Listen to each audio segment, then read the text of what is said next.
What happens when a 27-year-old trauma influencer tries to turn Judge Judy's courtroom into the final episode of her fake pregnancy saga and discovers this is the one stage she can't control? Nicole Blake walks in like she already has a thumbnail planned, loose cream sweater, flowing maxi skirt, one hand resting protectively over a stomach that's perfectly flat. The other clutches a blush pink folder, color coordinated with her nails. She moves slowly, carefully, like every step is a scene and every breath is an audition for sympathy. The audience reacts on instinct. A few women soften. One man nudges his friend, whispering, "She looks like she's been through it." That's exactly what Nicole wants. She built an entire online persona on that reaction, sad girl surviving. At the plaintiff's table sits Ethan Morales, 29. A nurse, shoulders wide, posture small. Calloused hands folded so tightly together his knuckles are white. His dark hair is too short to hide the deep grooves. Carved in his forehead by months of stress, he doesn't look at Nicole when she passes. He can't. He's seen this performance too many times. Judge Judy takes the bench. The room rises. Even Nicole straightens with a little wince, one hand under her belly as if lifting unseen weight. "Be seated," Judy says. Chairs scrape. The bailiff hands her a thin case file. She glances at the front page. Morales versus Blake, she reads. Plaintiff is suing for $9,800, alleging fraud and emotional distress related to a faked pregnancy. Defendant claims emotional abuse, abandonment during a real pregnancy, and harassment. That about right? Ethan nods once. "Yes, Your Honor."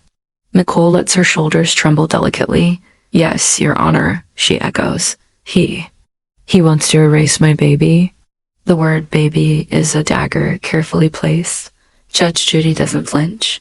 "Miss Blake," she says, "before we go any further, you need to understand something very clearly.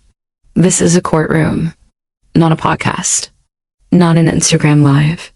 If you lie here, there are consequences. Do you understand?" Nicole gives a small, wounded laugh. "I know," she says softly. "I would never lie about something like this." The tiniest smirk flits across Ethan's face, bitter, exhausted. The microphones catch the sound of his breath leaving him, like a quiet laugh that hurts. Judy's eyes flick toward him. "Mr. Morales," she warns, "you'll have your turn. Until then, keep your commentary to yourself." "Yes, Your Honor," he says quickly. She turns back to Nicole. "All right, Miss Blake," she says. "You brought documents?" Nicole brightens slightly, like an actress hitting her mark. "Yes," she says. "Ultrasounds. Test results. The hospital report from..." Her voice catches. "From the miscarriage." She hands the pink folder to the bailiff with a little shiver, as if even touching the papers causes her physical pain. The bailiff brings it up. Judge Judy accepts it, flips it open. Ultrasound printouts. Appointment summaries. A pharmacy receipt.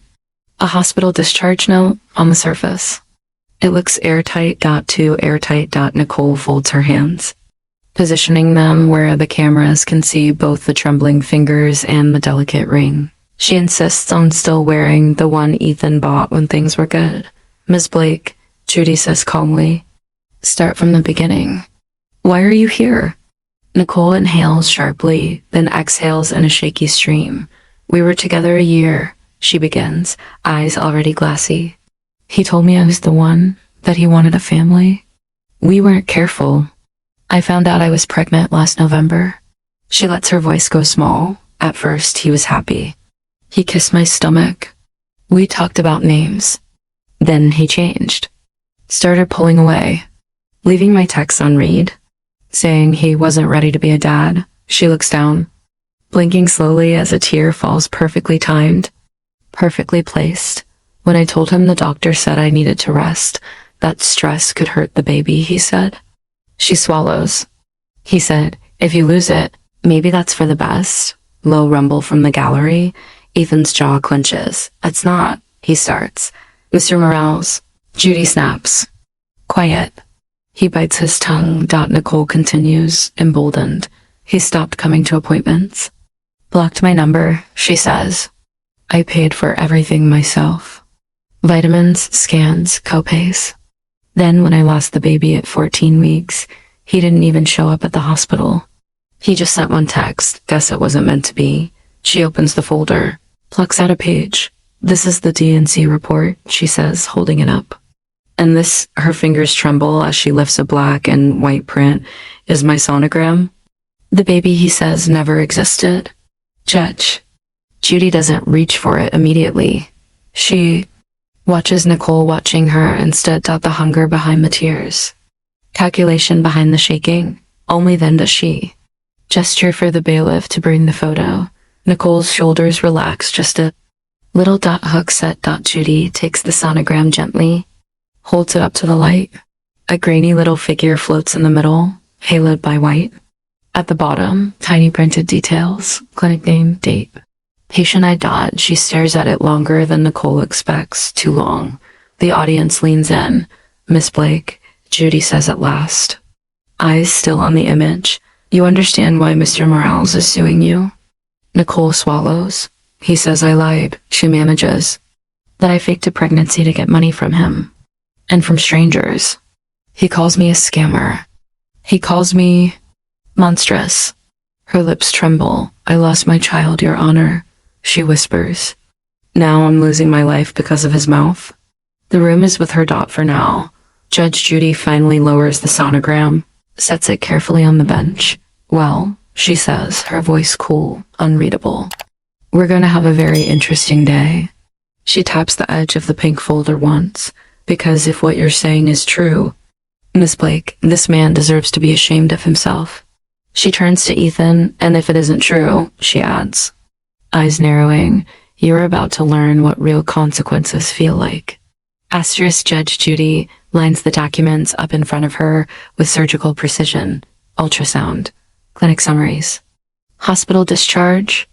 Each page placed edge to edge in a neat row that cameras can see. Miss Blake, she says, what's the name of the doctor who oversaw your pregnancy? Dr. Patel, Nicole answers instantly.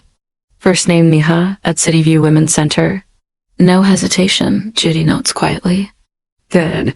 And what was the date of your first prenatal visit? November 22nd, Nicole says. I found out on the 17th, got in as soon as I could. Judy glances at the first summary. December 2nd, she reads. That's the date printed here.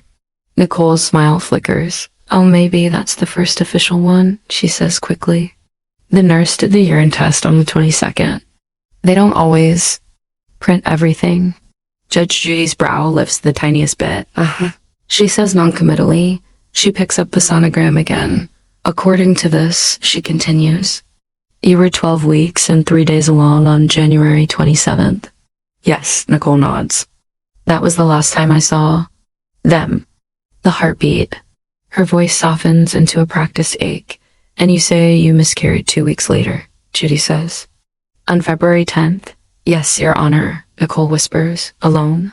Nicole nods, eyes watering again. In the bathroom, she says. I bled so much I thought I was going to die. I called him. He didn't pick up. I called my neighbor instead. She took me to County General. She points at the hospital report. That's the DNC, she says. They had to clean everything out. The words hang in the air like a morbid fog. Asterisk. Judge Judy glances at the hospital page. County logo. Standard discharge language. Diagnosis. Incomplete miscarriage. It looks right, but something underneath. Her skin is already prickling. Mr. Morales, she says, turning for the first time fully toward Ethan. When did Miss Blake tell you she was pregnant? November 23rd, he answers immediately. The day before Thanksgiving. We were closing up the shop. And your reaction? She asks. I was shocked, he admits. Scared. We'd only been dating 4 months. But I told her we'd figure it out. I went with her to buy vitamins and a pregnancy book. Did you go to any appointments? She presses. He shakes his head. She wouldn't let me, he says. Every time I asked, she said the office had a no men during COVID rule, or that she'd already been that day. Once, I showed up at Cityview without telling her. They told me there was no patient under her name. Nicole's head snaps toward him. That's a lie. She explodes. You're twisting, Miss Blake, Judy warns. You will not shout over him. You had your uninterrupted monologue. This is his. Nicole clamps her mouth shut, but the rage flashes behind her eyes. Judge Judy turns back to Ethan. You went to City View, she repeats. What happened? The receptionist checked, he says. Said they'd never seen her. I thought maybe I had the wrong clinic. There's a City View family practice in the same building. I went there too. Nothing. I confronted her that night. She said she used a fake name for privacy because she didn't want my toxic energy in her records. Some in the audience smirk. Did you continue giving her money after that? Judy asks. He nods, shame flickering on his face. Yes, Your Honor, he says. I wanted to believe her. I'd seen the positive test photo. I told my mother. She started knitting. I told myself the clinic must have made a mistake. How much did you give her altogether? She asks. About $9,800, he says. Between cash transfers, paying her rent when she said she had to quit her job because of high risk, and then for funeral costs. Judy's eyes sharpen. Funeral costs. Asterisk. Yes, he says, jaw tightening. For the baby she never had. Nicole lets out a strangled laugh. He's heartless, she says. Making content out of my loss. He acts like grief is a scam. Judge Judy doesn't even look at her. Mr. Morales, she says, show me the messages where she asked for this money. Ethan passes up his own stack. Neatly printed texts. Zella receipts. Big transfers. Judy scans the top page. Nicole, the doctor says I need to stop working. Baby isn't getting enough oxygen. I'm scared. Ethan, quit. I'll cover your rent.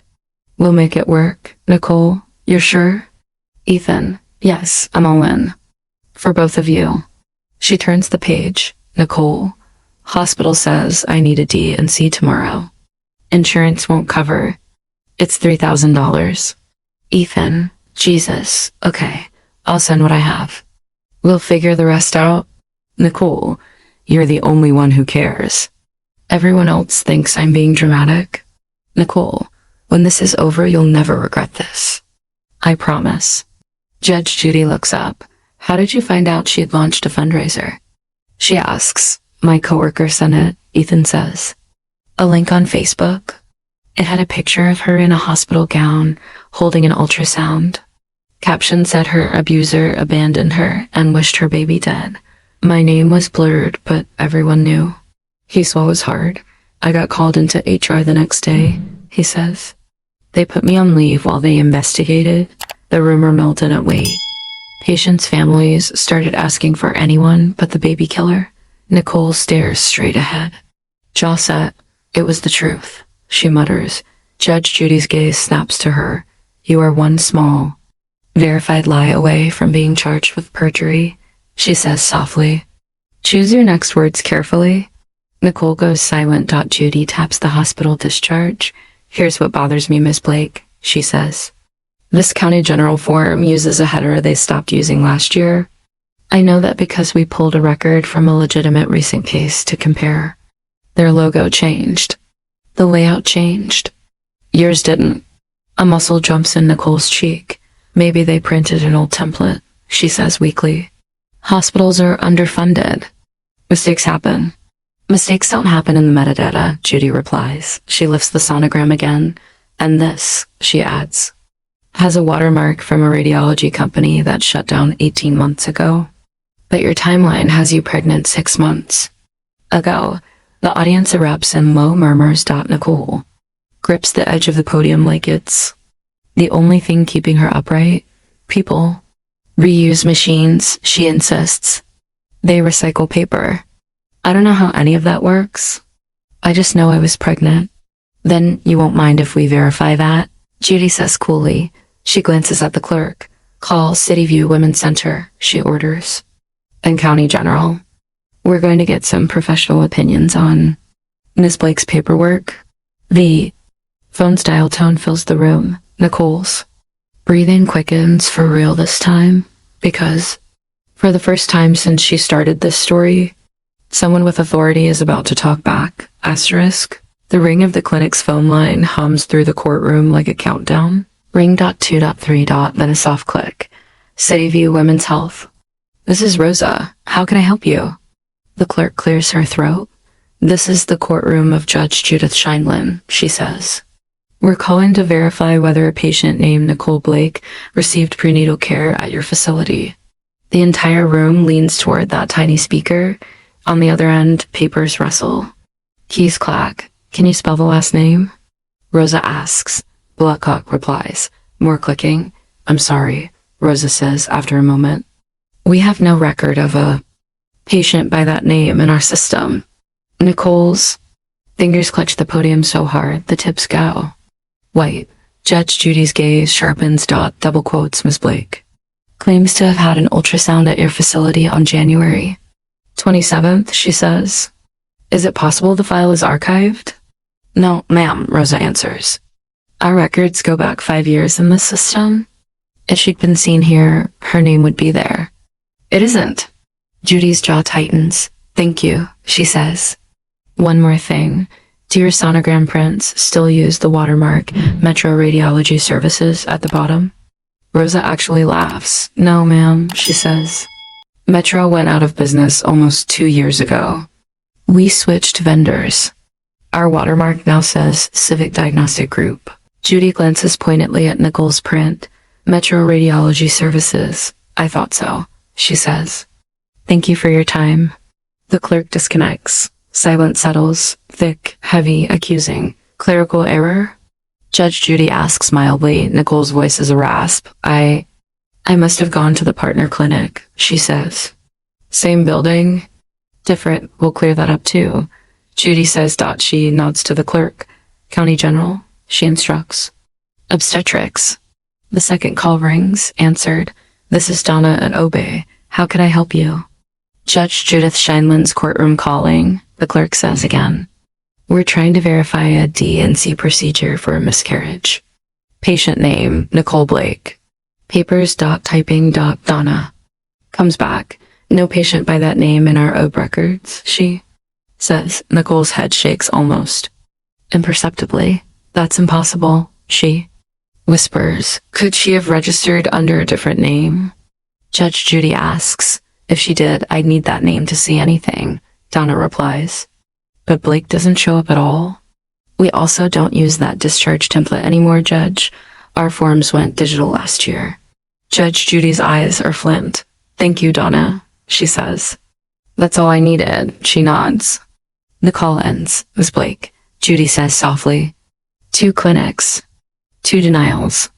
1 obsolete radiology watermark. Do you want to try the I printed old forms off Google Defense next? Or are we ready to stop insulting everyone's intelligence? Nicole's face is pale, lipstick suddenly too bright against bloodless skin. I don't know why they can't find me, she stammers. Maybe the nurse typed my name wrong. Maybe. Stop. Judge Judy says. Just that. Stop. Nicole does. You told this court, Judy continues, under oath, that you were treated at Cityview and County General. That these records proved it. Those facilities say otherwise. Which means either they have collectively slipped into an alternate reality. She leans forward. Or you are lying. A visible shudder rolls through the gallery. Asterisk. Nicole begins. Think very carefully. Judy interrupts. Because the next sentence out of your mouth determines whether I refer you for contempt and perjury. Nicole's mouth opens, closes. When she speaks, her voice is almost inaudible. I falsified some of the papers, she whispers. Some, Judy repeats. I was pregnant, Nicole insists weakly. At first. I lost the original documents and I recreated them. I didn't think it was a big deal. The truth underneath, Judy cuts in, is that you were never a patient at those clinics. Metro Radiology's watermark came from a stock image website. We confirmed that too. You stole someone else's ultrasound and pasted your name over it. Jordan exhales sharply, like someone punched him. The audience reacts with a low wave of disgust. I found it on Pinterest, Nicole blurts. It looked like mine. I just wanted something to hold on to. Pinterest, Judy repeats slowly. You found your baby on Pinterest? The absurdity of it hits the room like a slap. Nicole's eyes brim again. You don't understand, she says. I had a real miscarriage years ago. With someone else. Nobody cared then. They called me dramatic. When it happened again, it didn't happen again, Judy says firmly. You took the bones of your old hurt and wrapped them in a brand new lie. She turns to Jordan. You mentioned in your complaint that someone reached out to you about Miss Blake's earlier behavior, she says. An ex of hers. Yes, Your Honor, he says. He couldn't be here today, but he sent an email. He said she'd done this before. Claimed she was pregnant after they broke up. Posted a test. Then quietly deleted everything when her story didn't add up. Asterisk Nicole stiffens. That's not the same, she says. I was young. I was pattern, Judy says. Not youth. She signals to the bailiff. Bring me the social media screenshots. She says pages land on the bench. Old posts from Nicole's account. Last time I lost a baby. Nobody believed me. A caption from 2 years ago reads under another hospital selfie. This time, I'm documenting everything. They can't gaslight me again. Dozens of comments beneath. He's trash. You're so strong. Tell us who he is, Queen. We'll drag him. Ms. Blake, Judy says, your need to be believed is not an excuse to manufacture evidence. Nicole's tears spill over. I just wanted to be seen, she chokes. Not as crazy Nicole or too emotional, but as someone who survived something. You could have done that with the truth, Judy replies. Instead, you chose the shortcut, lie big, cry hard. Cash in. She lifts the GoFundMe printout again. Asterisk. You raised $14,362 from strangers based on this story, she says. Did any of that money go to actual medical care? Nicole's silence is answer enough. Plane tickets, Judy reads from a bank statement. Miami, Airbnb, bottle service at a club called Sinners. Nice choice for a grieving mother. A few people in the gallery mutter. Wow, Nicole whispers. I needed to feel alive. You needed consequences, Judy says coldly. You're getting them. Asterisk Judge Judy lets the room simmer. When she speaks again, her tone has shifted. The anger is still there, but it's wrapped in something heavier. Disgust. Double quotes Miss Blake. She says, I want you to picture something. Nicole looks up through wet lashes. Right now. In a dozen hospitals across this country, Judy says, women are holding babies they will never bring home. They didn't stage it. They didn't post it for clicks. They're just living it. She taps the fake sonogram with one finger. Asterisk. You took their nightmare, she says, and turned it into your costume. Nicole's shoulders shake. I know, she whispers. I know, I hate myself. You hate being ignored, Judy corrects. That's different. Jordan sits very still. The only sign of movement is the muscle ticking in his jaw. Mr. Morales, Judy says, her voice softening. Tell me what this did to you. Not the money. The rest. He takes a breath. At first, I thought I'd really lost a baby, he says. I blamed myself for stressing her out. I stopped sleeping. I started seeing it at work. Every time we had a miscarriage come in, I'd picture ours. His hand trembles. Then the fundraiser went viral, he continues. My mother's church shared it. My aunt in Texas called, crying, asking how I could do that to a woman. I couldn't go online without seeing Ethan, the baby killer, in my tags. He gives a short, humorless laugh. I saved lives in that, he says. But the thing people knew me for was a story she made up on her couch. Nicole sobs. I didn't mean to ruin your life, she says. You meant to make me pay, he replies quietly. You just didn't care what currency it costs. Judge Judy nods once. Accurate, she says. She turns back to Nicole. You said earlier you had a real miscarriage, she says. With someone else. Nicole nods, sniffing. Age 23, she says. I was with a bartender who thought pulling out was birth control. When I told him, he said, get rid of it. I waited too long. Lost it, he ghosted me. And how did people react? Judy asks, they said. Maybe it was for the best, Nicole says bitterly. That I wasn't ready anyway. That I was too dramatic about it. So you learned, Judy says slowly, that real pain didn't get applause. Nicole flinches, but the active pain does, Judy finishes. You don't need a psychology degree to see the path from there. She leans in. I am not blind to your original hurt, Miss Blake, she says. But I am also not here to therapize you. I'm here to protect the man you targeted and the public you defrauded. Nicole swallows. What's going to happen to me? She asks. In this courtroom? Judy says, I can do 3 things. Order restitution, set conditions, and make a record louder than your lies. She straightens the papers again. First, she says, on the monetary claim. You will repay Mr. Morales the full $9,800 you obtained under false pretenses. Every dollar. I don't care if you sell your ring, your handbags, or your precious content equipment. You will return what you stole. Nicole nods weakly. I'll try, she says. No, Judy snaps. You'll do. You've already proven you're excellent at convincing people to give you money. Use that skill honestly for once. Pick up shifts. Get a job that doesn't involve ring lights. But this judgment will not go away. The audience hums in approval. Second, she continues, you used the internet to smear Mr. Morales' name. You will now use it to fix what you can. Nicole frowns. I already posted an apology, she says. No one believed it. They said you forced me. Then you'll post more, Judy says.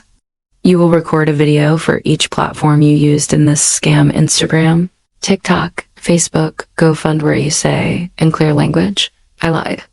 I was never pregnant with Ethan's baby. He did not cause me to miscarry. The fundraiser was based on false information, no crying filters. No sad music. Just words. Nicole's eyes widen. People will destroy me, she whispers.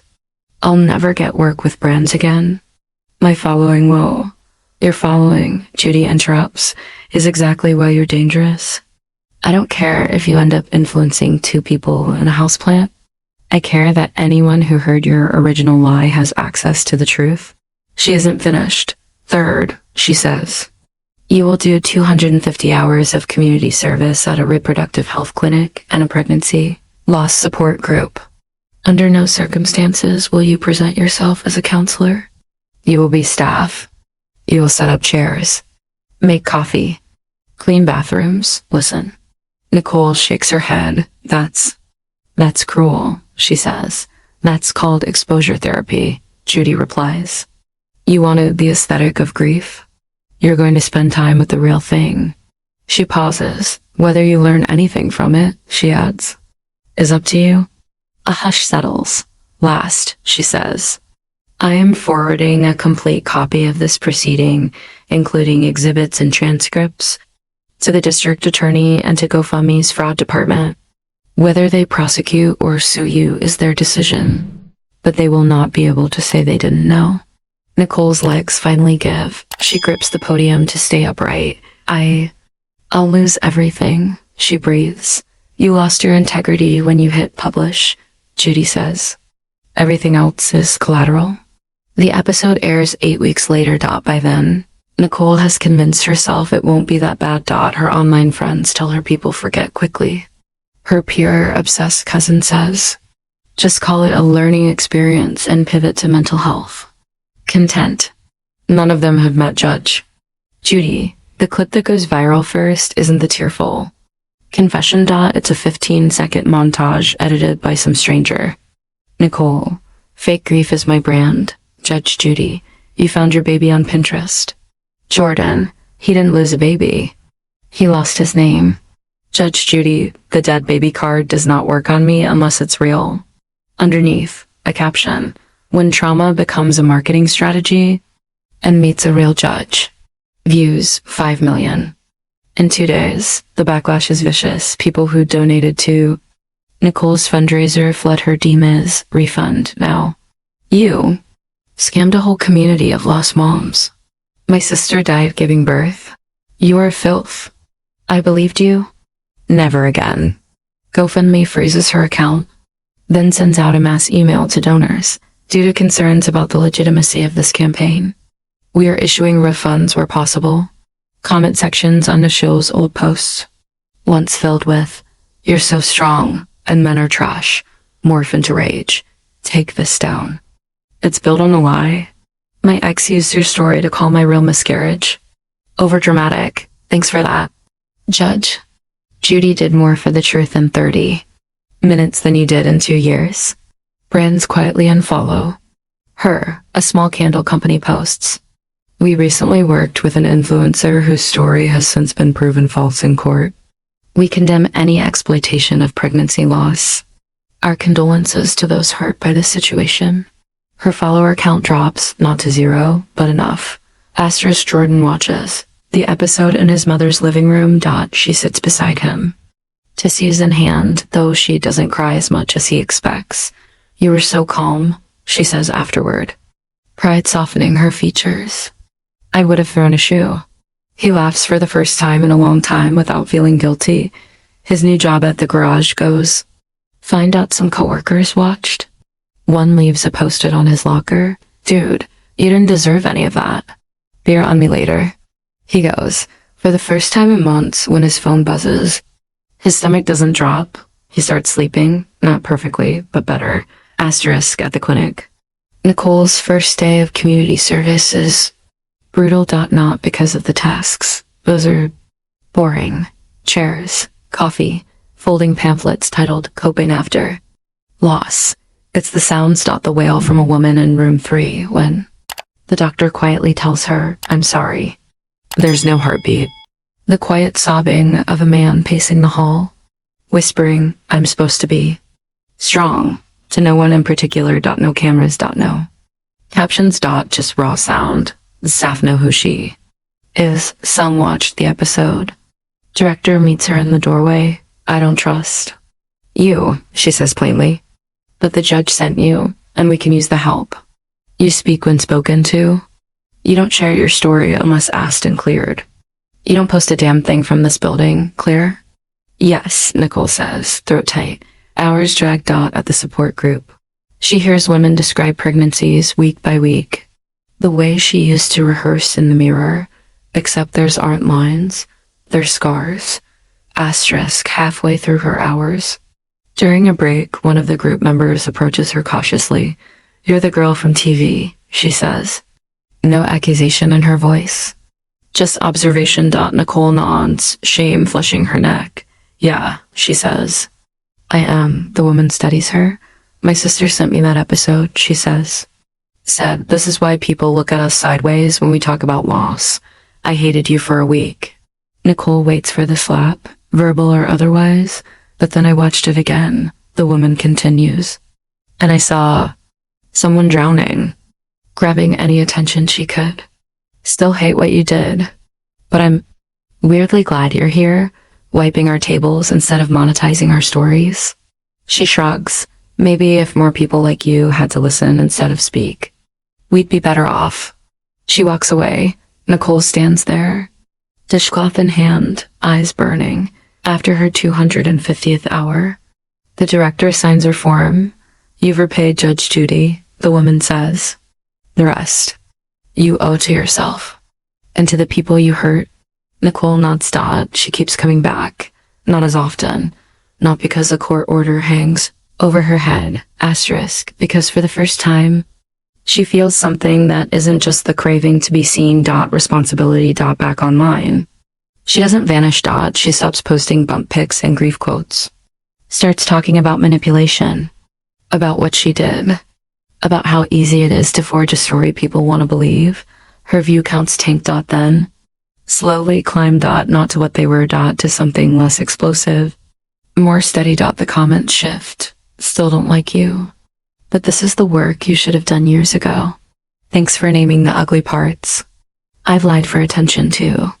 Not like you, but still, pain isn't a brand. Took you long enough to say it." Jordan doesn't follow her. He hears about it from Paige once in a while, through mutual friends. "Looked like a real apology this time," Paige says one afternoon when she pops by the shop for an oil change. "Not the kind you write for sponsors." He shrugs. She doesn't owe me better content, he says. Just the money. And maybe a better life so she doesn't do this again to someone else. Months later, a law school ethics professor adds Morales v. Blake to their syllabus, not as a case citation, as a question. What happens? The first slide reads, when courts become the only place some people believe the truth still matters. Beneath it, a still of Judge Judy saying, the dead baby card does not work on me unless it's real. In an interview asked years later about the case, Judge Judy doesn't mince words. Social media made it very easy for people to weaponize pain, she says. You cry into a camera, you type a few lines about healing, and suddenly you've got money and validation. Courtrooms are where that fantasy ends. Not because judges are saints, but because we still have something influencers don't. She pauses. A record, she says simply. And a gavel. If this story made your blood boil, don't just scroll. Share it with someone who thinks faking trauma is a harmless hustle. Like the video if you believe real victims deserve justice, not imitation. And subscribe for more stories where performances fall apart, lies get receipts, and the truth walks out of Judge Judy's courtroom a little taller than it walked in.